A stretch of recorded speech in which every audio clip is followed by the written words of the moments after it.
Magandang umaga po, Captain Max. Magandang umaga rin po. Sir, gusto lang po namin alamin itong mga proyekto ninyo at saka mga programa kasi nabalitaan po namin na marami po kayong mga binibigay. Marami kayong mga nakatatapon ng programa at proyekto po para dito sa bayan sa barangay po ng Rizal, Santiago City. May mga na-propose po tayo ng mga programa at mga gustong implement sa barangay natin tulad ng livelihood program na bawat purok po bibigyan natin sila ng kaukulang halaga na galing sa barangay fund. Tulad po ng 7 purok ng barangay natin plus yung isang sitio natin dito na mayroong mga 1,000 na pamilya na nandun, 1,000 na tao nakatira. Kasama po yung tricycle toda po natin sa barangay. Ganon din po yung mga kasama sa bukid na mga, kung tawagin po sila, yung mga laborer tulad ng mga nagra-rape, nagsisikka, kapisilya, mga operator ng repair, plus mga taga-buhat, taga-bilad ng balay. May isang portion din po sila ron. Then yung Rural Improvement Club ng ating barangay, yung mga kasama po dito, mga 4Ps, mga PWD, at yung mga solo single parents na mga nakatira po sa ating barangay. Sila naman po yung hahawak ng isang portion na yun. At the same time, meron tayong programa rin sa barangay na tinayo yung Population Commission natin na opisina para ho sa tanggapan ng lahat ng mga naninirahan ng barangay. So bawat bahay po, meron ho silang record na kung sino po yung mga nakatira ng bawat bahay, magka may kailangan kayong hanapin tao o kung anong mga klaseng hanap po ay meron. Sa Population Commission Office po namin, itatype nyo lang kung sino yung mga tao na yun, lalabas na po yung nakatira sa pamilya. At the same time din po, meron po tayong ginagawa ngayon, yung Barangay House Identification Number na bawat bahay po, magkakaroon po ng House Identification Number by way na meron po doon mga tinatawag tayo na mga hotline para in case na may problema ang bawat tahanan, direct na po silang makakatawag ng PNP, barangay hotline, rescue, fire, lahat po ng mga ahensya ng gobyerno na sakop ng Santiago City.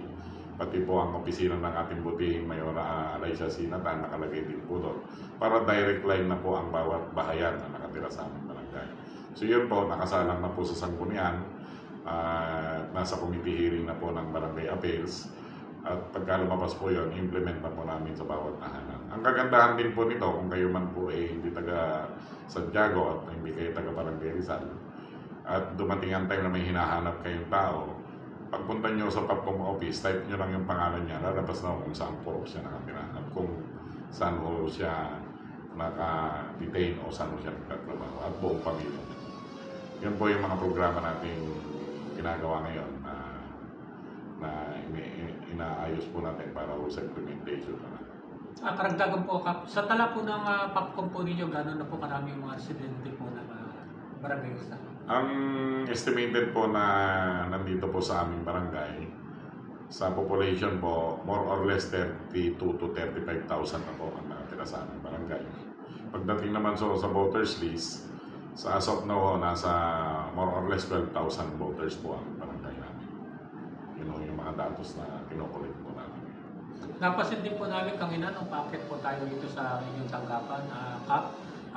Meron pong tanggapan ng PWDs at nakita po namin na may mga makina po rito. Ano po yung mga pinagkakaabalahan po ng ating mga PWDs po sa tanggapan na yun? Apo, yun po yung tinatawag po natin na Rural Improvement Club na tinayo natin na kasama po ang PWD, kasama po ang 4Ps doon, kasama rin po ang solo parents. Sila po yung mga nananahi for the purpose na yun ho yung livelihood natin para maturuan ho silang manahina, marunong sila sa mga ganong pananay kaysa nasa bahay lang po sila. Ito coordinated po natin sa DTI. So ang DTI yun nagbigay sa amin para magturo ng mga kababayan po natin na wala naman hong angkop na mga anak buhay. So sila po ngayon, nagtitraining po sila. Pero yan o, may halaga rin po silang matatanggap na pero sa binibigay ng TTI na may minimal na amount sa pagka-training po nila. Aside po doon, meron pa po tayong programa na binaba ni Congressman Joseph Salvador Tan. Ito po yung libreng driving school. Kasama po yung lisensya at yung pagkualam naman natin, sobrang mahal ngayon yung bawat lisensya. So meron po kaming per batch na ginagawa, 25 na katao po yun. Diretso po siya dito sa may ating sikat National High School. Doon na po magti-train kasama na po lahat. So ang kailangan lang po namin, yung participant ng bawat barangay. So 25 po ang minimum na kailangan namin ipadala para maumpisan sila sa driving school. Nakap nabanggit din po nyo kanina doon sa meeting sa ibaba sa ating mga corpus sa beneficiary. Kinukuha po nyo itong mga data nila doon po sa mga asawa nila o mga anak nila na wala pong trabaho. Ibig po ba sabihin ito talagang palalawakin po natin dito sa Barangay Rizal lang kampanya na kailangan lahat po mga residente natin ay may trabaho at nagtatrabaho? Yun po naman ang namin, nitiin natin sa barangay na yung mga nasa laylayan ho ng lipunan, mabigyan ho sila ng angkop na suporta ng barangay at ng ating lungsod ng Santiago, ganoon din ang ating Distrito 4 sa katulungan na rin ho ng ating butihing Mayor Alaysa Sinatan at ang ating Congressman Joseph Salvador Tan. Na yun nga po, nagbaba po kasi ang ating Distrito 4 sa pamumuno ng ating Congressman Joseph Salvador Tan ng halagang 150,000 fund para po sa ating livelihood program sa ating mga porkies. Kanina po, nag-meeting po tayo, pinaalam natin na mayroon silang babagsak na pondo na ito po ay galing sa ating butihing anak ng ating presidente na si Sandro Marcos. Siya, Congressman Sandro Marcos, siya po ang nagpaabot sa ating butihing Congressman Joseph Salvador Tan para ibaba ito sa 37 barangay ng lungsod ng Santiago. So nakakataba naman ho ng puso dahil bilang kaming mga barangay captain, binigyan ho kami ng autoridad para i-assist at ipaalam sa mga porkies natin sa bawat barangay na meron silang content. So ang ginawa po natin, nagpo-profiling din ng barangay para malaman ho natin yung pamilya nila, ilan yung mga anak nila, hanap buhay nila ngayon, para ho malaman din natin na bukod pala doon, baka may tulong pa ang barangay, mga magagaling nilang mga anak o yung mga skill nila, malaman natin na may hanap din sila ng mga hanap buhay na kung pwede yung angkop na sa mga galing at kaalaman nila. So yun o yung binanggit ko kanina dahil sa PAPCOM ho natin na tinayo, yung Population Commission, doon ho natin may kukonect yung mga hanap buhay at yung mga mag-aaral natin magagaling. Dahil maganda naman ang programa ng lungsod ng Santiago, dahil po yung programa ng ating Mayor Alaysa Sinatan, yung mga TES, na kapag nag-aaral ka rito sa Santiago City, meron kang malaking diskwento sa eskwelahan na binabayaran ho ng ating lungsod ng Santiago.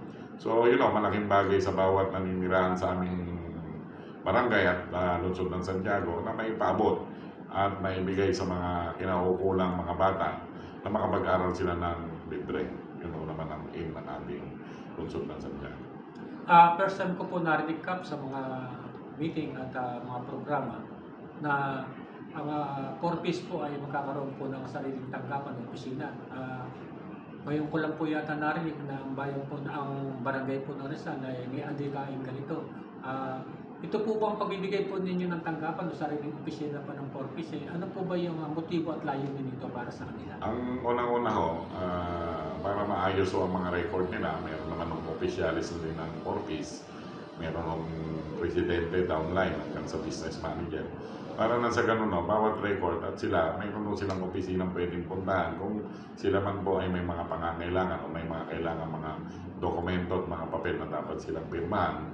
At kung yung mga iba ho na sa tingin natin dapat na ipasok sa porkies, andun na ho yung opisina para pwede silang mag-inquire at alamin kung ano yung mga dapat nilang ihanda o pangangailangan.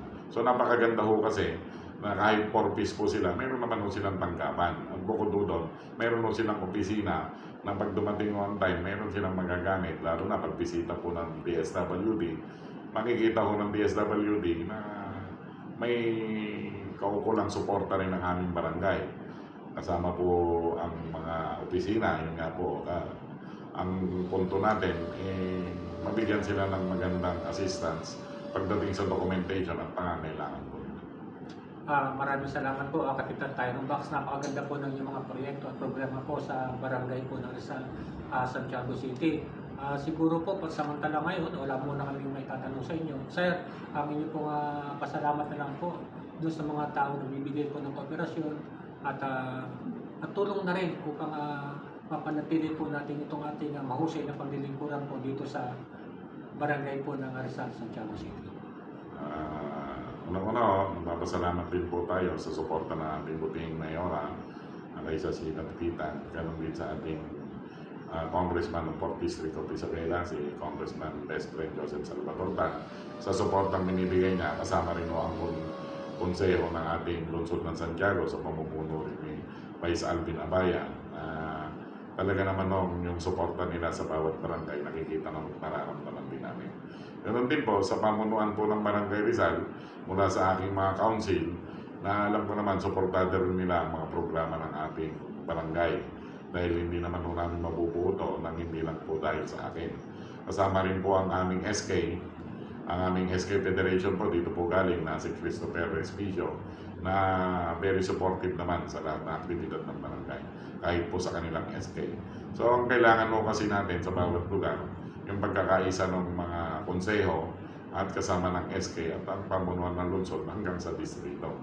So kami po umaasa na itong inumpisan namin, mas malayo pa ang marating at mas marami pa tayong maserbisyo ang mga taong kabarangayan o higit pa po doon. So yun lang po ang masasabi ko, na sana dumaloy sa aming barangay ang mga pangangailangan at ang suporta ng gobyerno natin. So maraming salamat po sa kanya.